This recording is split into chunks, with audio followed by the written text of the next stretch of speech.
Good afternoon. Welcome to a very important interview with a veteran horseman who knows a lot about horse racing. He's none other than Fernando Geddes, a jockey who won some races and a trainer who was passed through some of the top horses in Jamaica, as well as he was very, very close to the great Hall of Famer and Horseman, and former president of the Traders Association, as well as chairman of the Jamaican Racing Commission. I'm speaking of trainer Ren Gonzalez. Fernando Geddes, welcome to the Open Gate Show. Welcome, sir, Colin. Welcome to England. Welcome to my friend in front of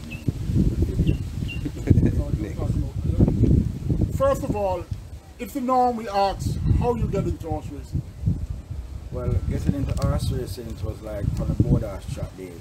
Yeah, board horse track days, you used to have your trainers and your jockey, and you build your board horse with a board or wood, and you run in the gutter of the canal. Yeah. So we used to have our trainer and our jockey from them. So it was like, for my birthday, I always told my father I wanted to go to the track. My father was a long time horseman, but he never get a chance to become a jockey. So I tell him, say, one day I'd like to be a jockey. So he said they have some friends down here because it was a long time sound system, and so he used to play sound system in the passage for those times. It was really important. So they name like that. So he wants to have a training Valbert Marlow. And he used to have something coming to it. He used to that he was done by the 9th furlong passage for. So went down one morning, he got a taxi and came, and it was my birthday. So he gave me that birthday present to come to see the horses. So I went to my Marlow stables and I saw this horse in Kilowatt. That's the first horse I recognized as a real horse I could touch. So it was from there.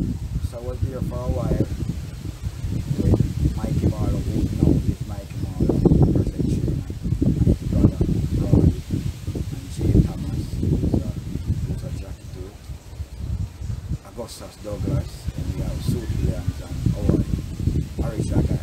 So the jockeys are not used to know, and we used to have jockey come around, exercise since coming to 9 furlong cars.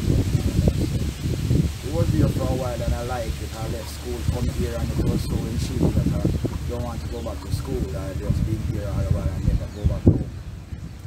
So my father come back for me one day, surprisingly, and come take me back to school. And after going back to school, I'm a teacher by the name of Mrs. Gonzalez. I was a trainer as well. And I used to like, take all things out of her car for her because I know the trainer by her. So like, I was loved by her. So he introduced me to her husband, Mr. Gonzalez, and that's where it started.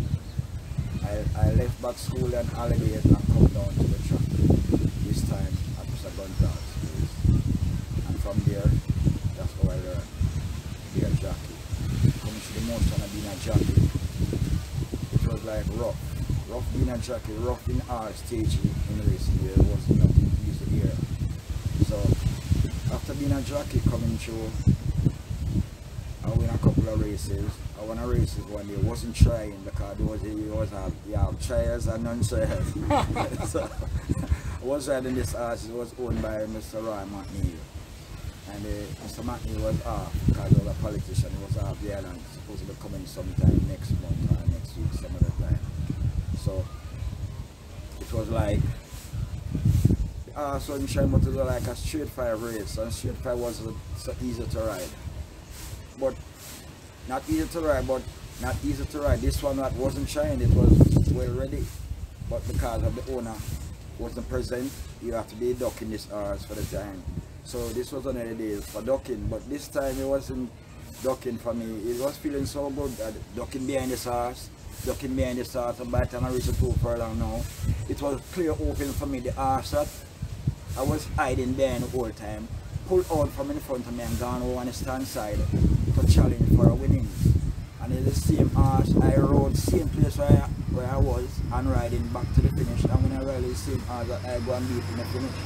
And beat the jockey, who was going to be the jockey who in my stable. So I'm going to win that who I beat. gonna go to top jockey. So it was like 1 year before I arrived at the trainer said, we've been grounded. The much of my stable, you're supposed to see some man coming in and they go to the horses, or most of the horses. So I was grounded for a year.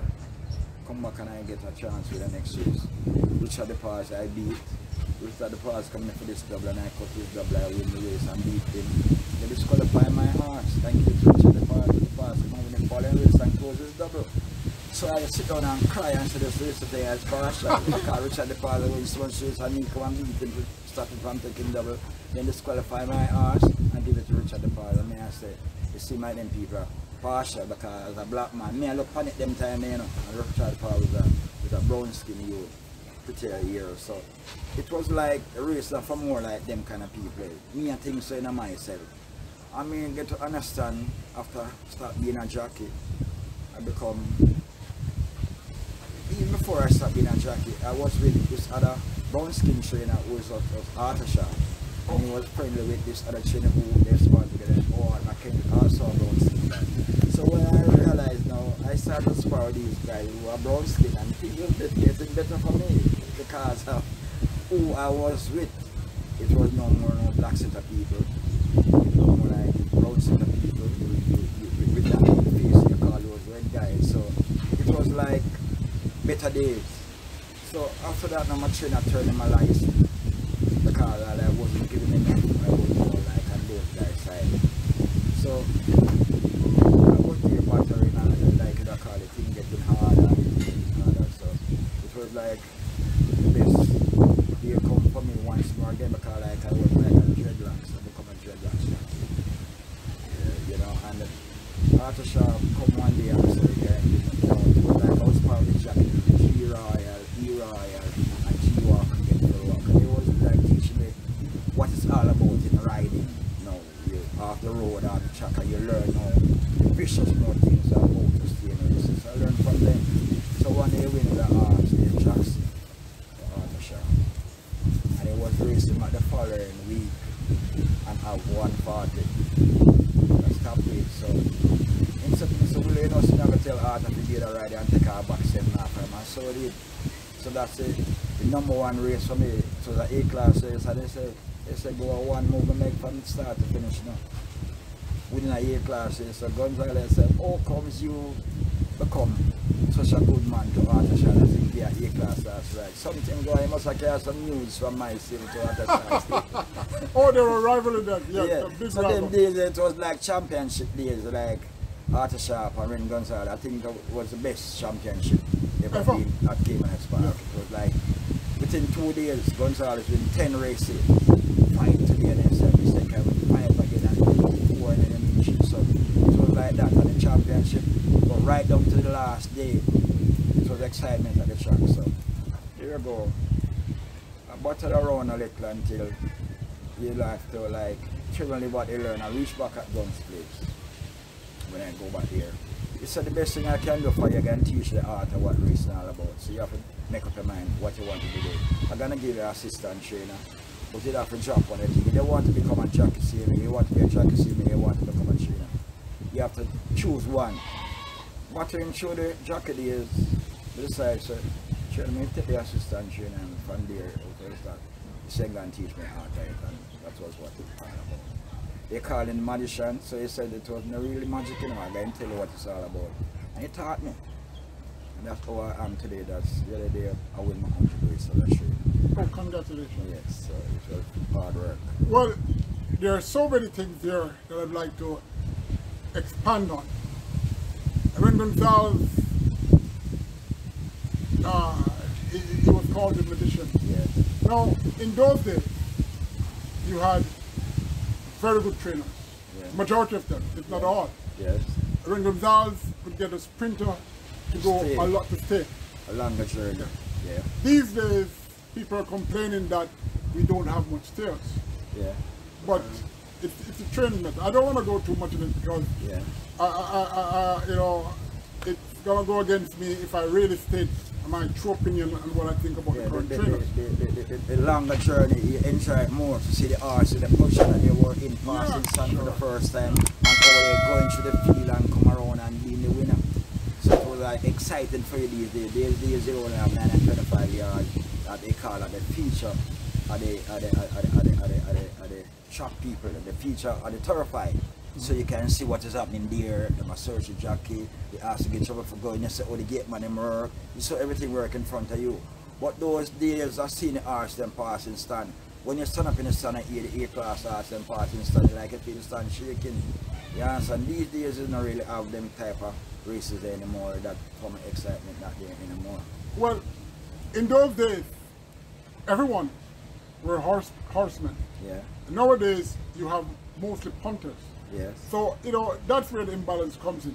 But give us an insight on you moving on to a trainer, from an assistant trainer to a trainer. Tell us about that. Being an assistant trainer, I was well learned. Because like, I go around good trainers like Arthur Sharp, from Mr. Gonzalez to Mr. Arthur Sharp, Mr. Howard Mackenzie, come around and learning from them too. So when I get the chance to do my thing now as a trainer, I used to like have books with dog ears on them, like what I learned from this trainer, I can dog ears it and go back to that in the book to do what I have to do now.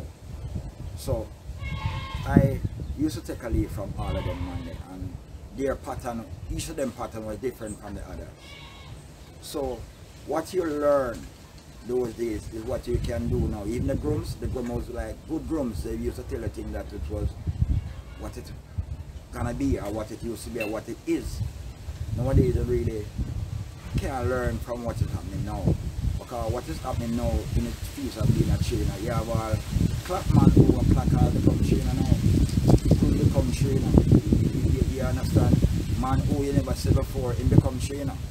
Because like it was like the claiming system when it comes in, you have claim as far as 15,000.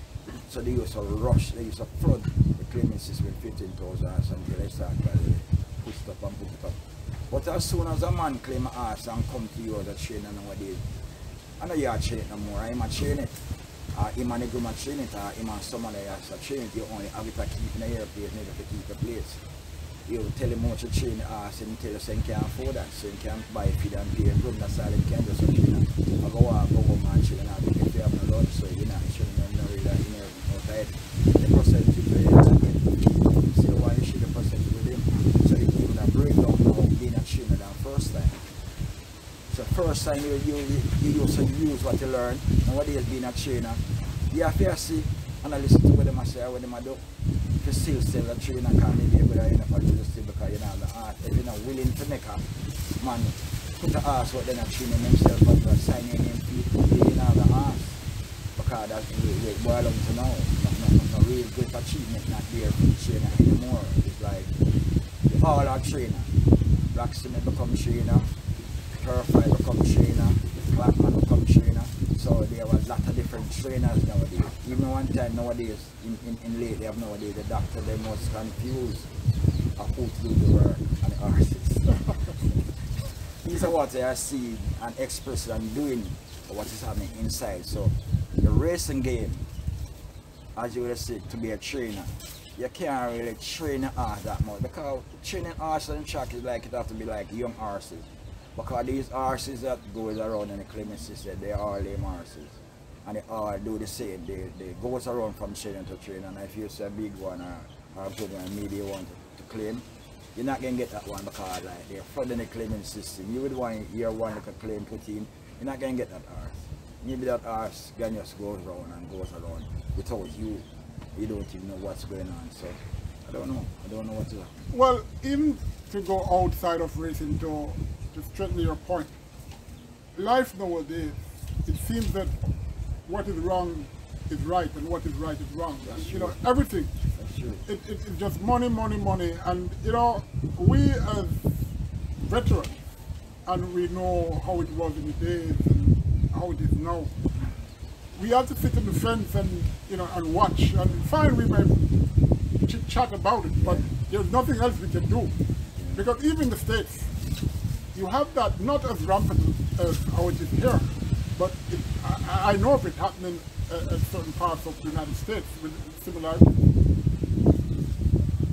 Fernando, horses are different now.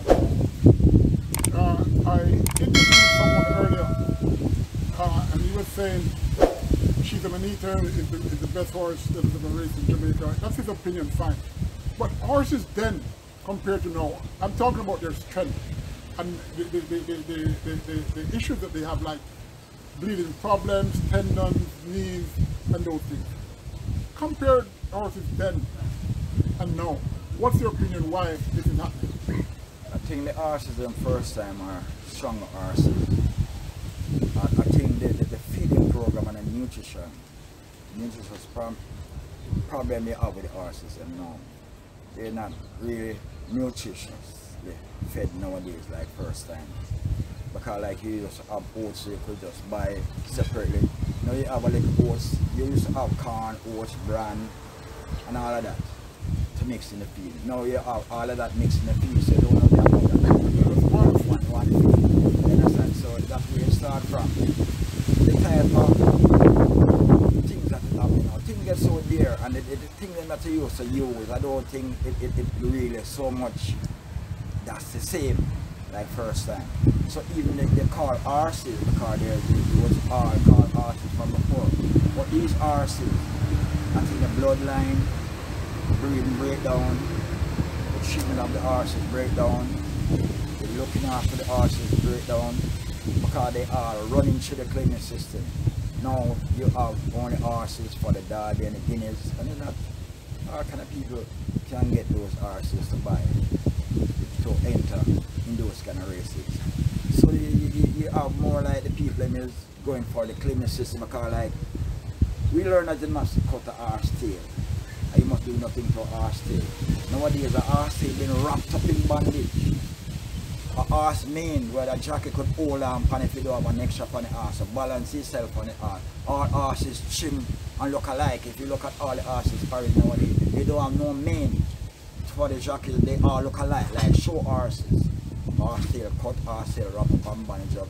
Even when you hear Dr. Paul Wright talking about the horse, they say the gum is bandage, the horse tail is bandage, everything is bandage. So it's more like a fiasco, like a fun. It's not more seriously being organized and being done. It's like what they say from promoting to nomination to race day. What they say to be done is not happening until the final race for the day.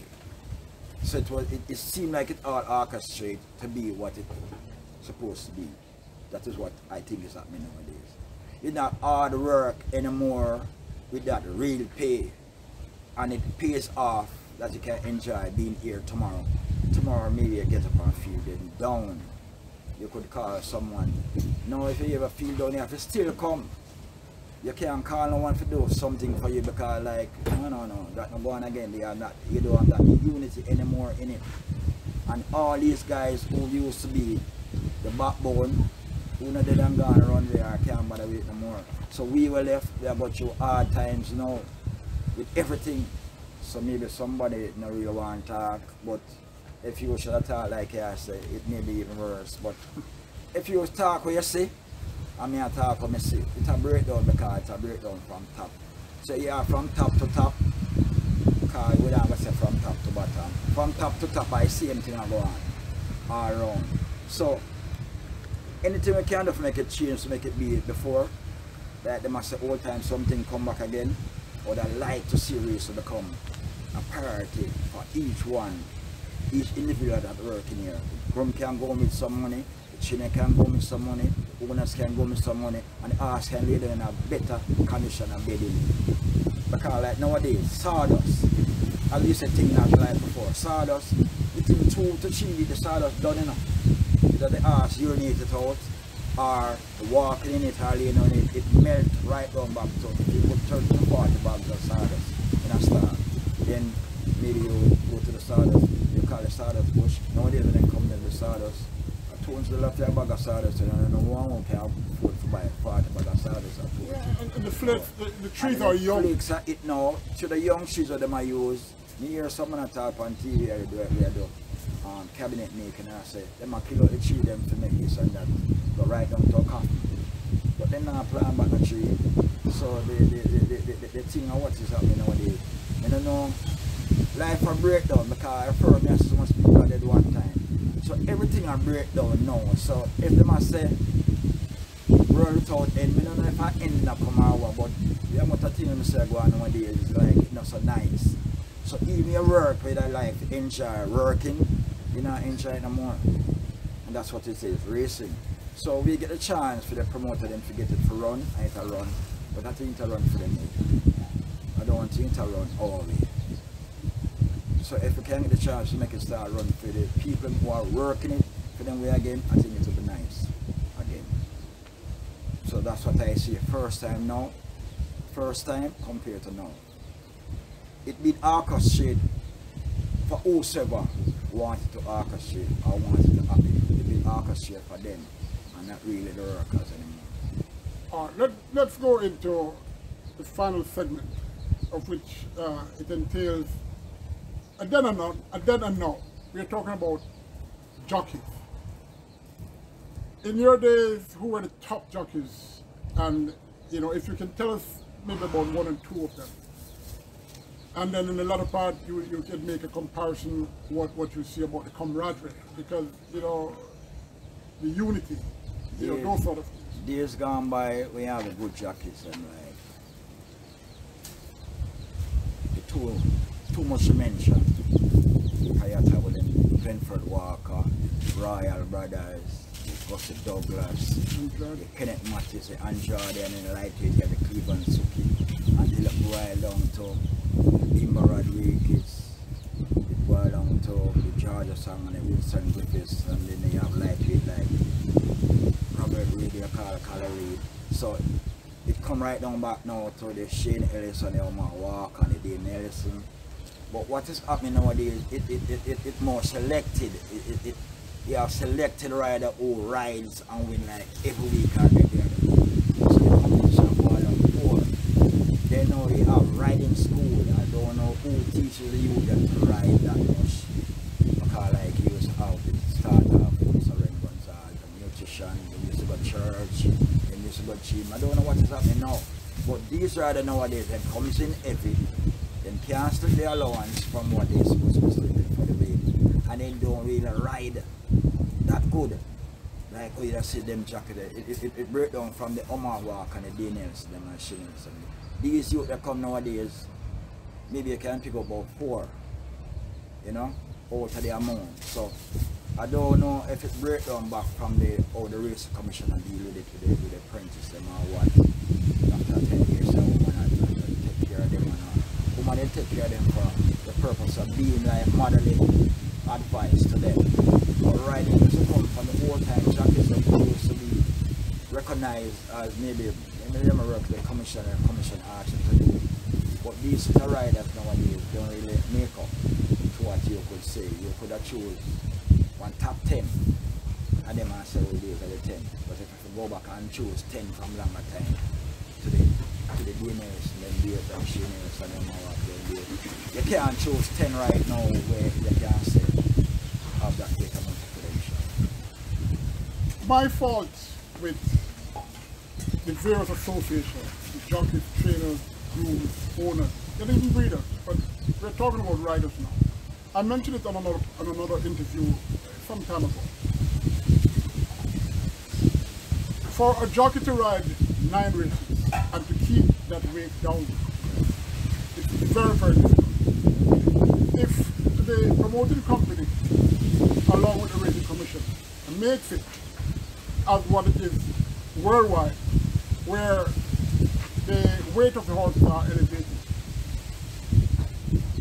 so that a jockey don't have to be dieting that, you know, and maybe even fasting, you know, because you know they need the strength to ride so many horses. Yeah. There are a lot of jockeys in the winter that are heavy because of what happens in Canada and everything, and they come here, they don't want to ride because it doesn't make sense. Yeah. It doesn't make sense for them to lose 5 kilos and feel weak. Yeah. Why can't the well, maybe you can't answer, but I'm just putting it to you. The Jockeys Association make a plea to the powers that be that they should elevate the scale to make it easier for them. And the promoting company will have more jockeys coming in the winter period when the tracks are closed in other top race courses to ride here because they love Jamaica. As in the past, when you had the English guys, you usually come here. Yeah. What's your opinion on that? My opinion in that, you know, with that is that all that is happening in racing, it's been breaking down. Breaking down from the top. I don't think the people at the top really recognize the amount of things that required, or don't really think they care, or they're trying their best and doing what they can within what is happening now. Because in the world today, nothing is possible anymore. What is happening now, you see the impossible thing been happening. I don't know why.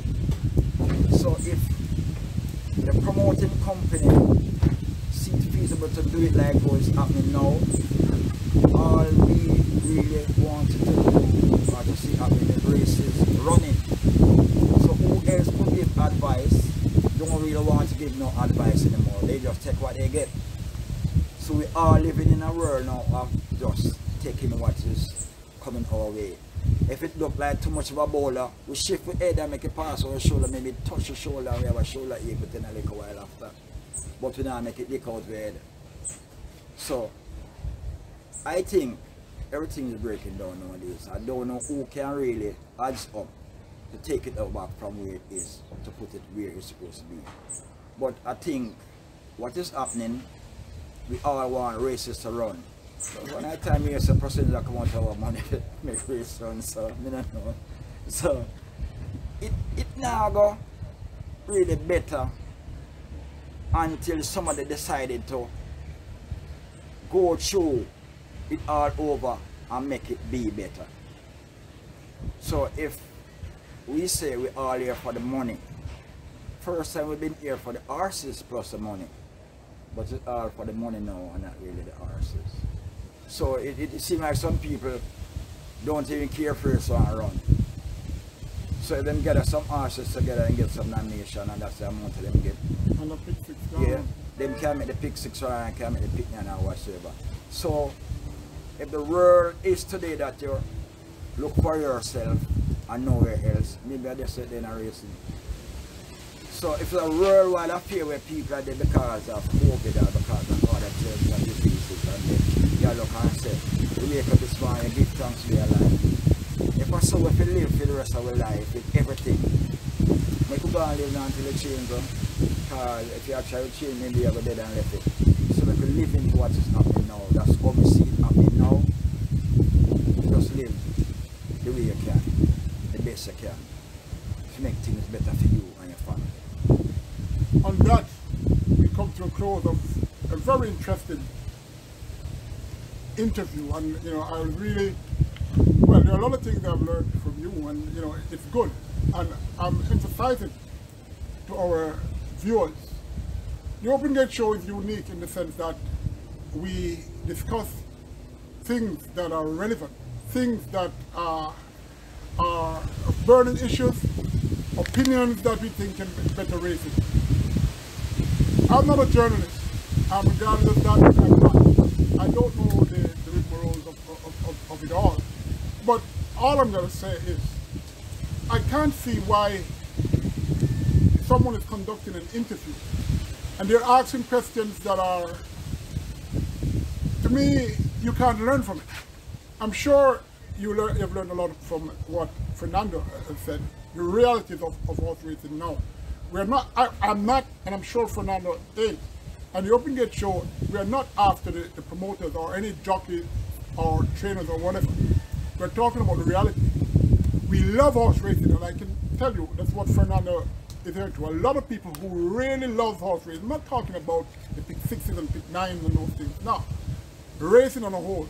So we have our opinion, and we have some very burning issues that we love, hopefully we live to say. that changes to make this wonderful sport what it should be. And in sports where a family can come and enjoy themselves on a day, there's no other sport that can compare with horse racing.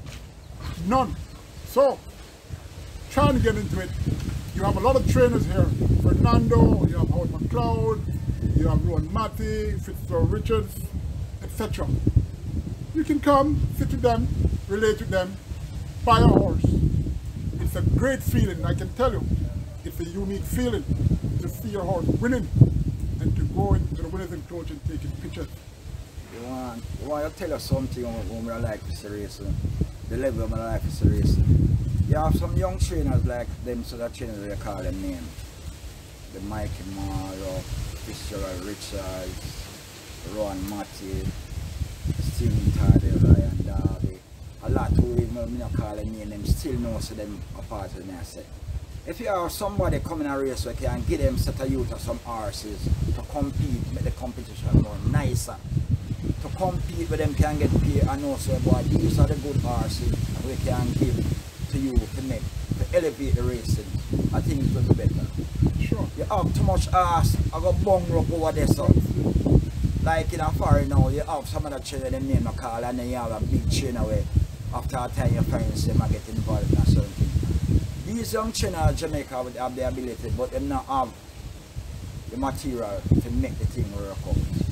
And then now you find out say these owners who are coming a race now, the promoter them try them best because the promoter like a man like Solomon Sharp, him going out and know it like that, you know, so him know what race is all about. You know. So them sort of people who are coming with him who will be like Supreme Venture can listen to Solomon Sharp as a man who grow into the family like a boy and say no, with his family, they know about horses because we are part of them. Work with them. And know. If we reach back to the days where people listen to people who know and people help people who know, the game can step up back to be better. So racing need the quality people to work with it. The people who are comes in now, as owners we can tell you, after a time of owner want to come trainer so fast. You know nowadays, nobody now apprentice no more. First time you used to have apprentice with people who know it, you can stand out to show, so you know it, that you can teach and help other people to become better. Nowadays, all who want to know it, a trainer. Everybody want to become a trainer. First time everybody used to want to Jackie, you know. My trainer used to tell me, so you have to learn to be a blacksmith. Nobody want no one left from school or run a come to blacksmith. You know. Nobody know how run a come. All they want to do, come to Jackie. So you see when a man come in and have a piece of money, he want to buy a horse and he want to train it himself. So can not pay the trainer the amount of money for training. I don't know what the big man them get for them own, but the little man them know about it. It's hard, very much hard. And after a time, a owner comes in, he then become an assistant. After a time, him gone left, then become trainer. They leave stranded like that. So, the relevant authority, when something can be done to race to elevate it, would I like to see it now? Because I love it. It's not the sport of kings anymore, no. It's the sport of movie star. So everybody will come and become star boy. Everybody want to become star boy to show what they know. It's not what they learn, it's what they know. So that's what they wish now. So hope and wish and pray if it could have been elevated with some people who listen to who know and can help who know to make it keep on rolling like that big wheel and keep on turning. That's what race want. You don't want some people to tell you who know what to do or how to do.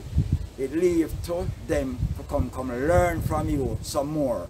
That's it can step up like when you go to school you have one of the teacher them look so you know. Because teacher always young, you know, you go back and pass our teacher and STEM still teach class, you know. Young and look first same way, you know. So now you don't look like the teacher they both up there so-called students who just bust the class and come in while school are going. So we wish today when we wish can come up to the sport of king and not be movie star no more. Because right now, you're a movie star, you're a star boy. We can be there a long time. So, we're glad for the interview here. And we have a little fun into it by laughing. But seriously, we are waiting.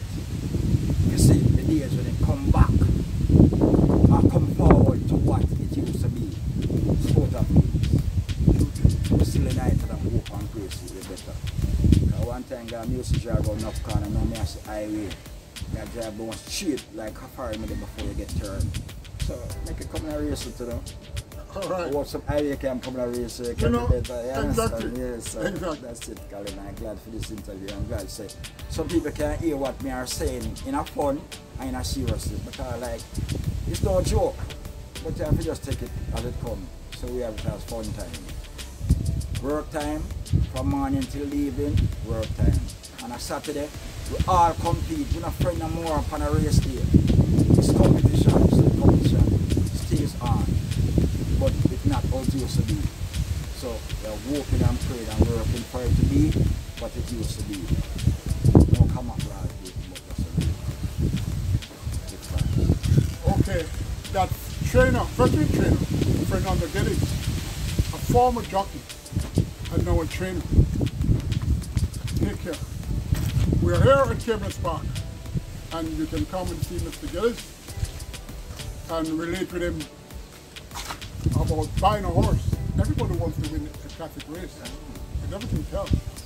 Take care. Until such time, it's Colin Blair, host of the Open Gate Show. Pure water, and pure water to drink. Fernando, I'm going to